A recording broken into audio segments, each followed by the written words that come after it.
Hello ladies, we are going to do another application video, and since my last one was like 9 minutes long, which is too long for anyone's attention span nowadays, same with me, this one's going to be much shorter. What did I do before I sat down? I washed my hands with dish soap. I pushed my cuticles back.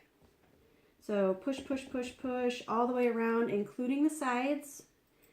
This can be bought at Sally Hansen Supply, and it's money.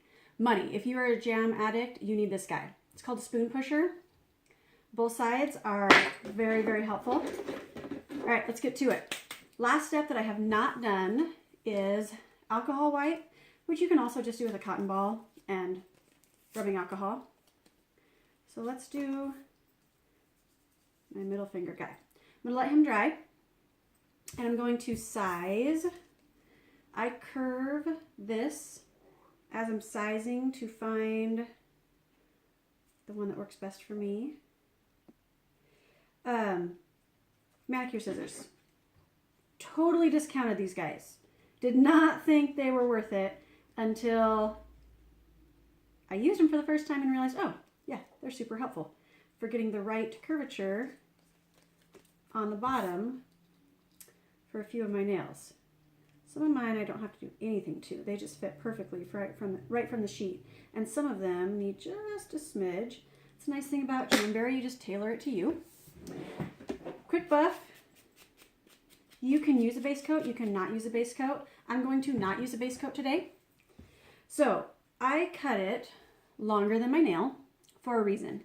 Because some ladies, like my little sister, are incredibly talented and coordinated, where they take it off with the orange stick and then they lay it on and they heat, and not Jill, because I'm not that coordinated with the orange stick. So I'm going to take off up here, not down here, because this part is going to be on my nail, but I'm going to touch the part up here that isn't. And the cold method is, so lay on my nail as close as I can to my cuticle at the bottom without touching it, and just barely lay that guy on.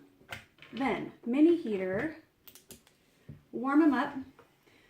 Don't be silly, don't go so hot until it hurts, but you'll get a feel for, okay, it's curving a little bit, or that feels warm enough to me. If it's warm enough, it probably is. Like I said, you're gonna get a feel for it. Okay, push, thank you mini heater, push the base down. Pull and stretch. I'm going to come up here now to this piece that's not going to be on my nail and give him a good tug. On the side, on the side. Biggest thing we see for mistake. They're just not working for me. Your wrap is probably too big. Don't fear the gap. Gap is on either side of the nail. It's just a smidgen that nobody else is going to see. When they look down at your nail, they're going to say, oh, those are beautiful. When you look down at your nail, you're going to say, oh, those totally rock. If you look at the side, you're like, oh yeah, there's that tiny little smidge, because they seal watertight to your nail. They cannot touch the skin around, and cuticle and jams do not like each other. So no touching of the side. I use this to push down again, as you can see, all the way around, get that good seal. Trim off extra. And then last step, file at a 90 degree.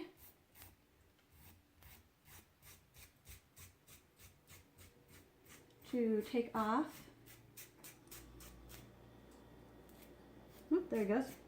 I'm going to show you my two fingers, because that was my middle finger that I just did. Don't take offense to it. Look at those beauties. And that's it.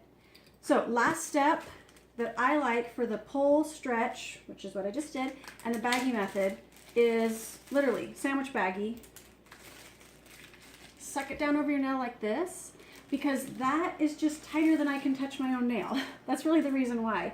And then I stick it in the heater again and just really make sure he's done. And that's it. I haven't baggied that one, so I'm going to do it really quick.